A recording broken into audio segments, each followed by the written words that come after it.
You think you got everybody fooled, don't you?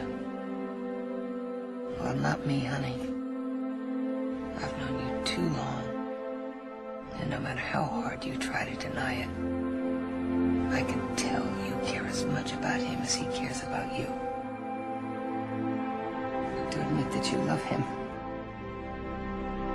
and I know that you do, that little persistent kid has somehow gotten in under the wire. And that's what's happened, huh? Admit the truth.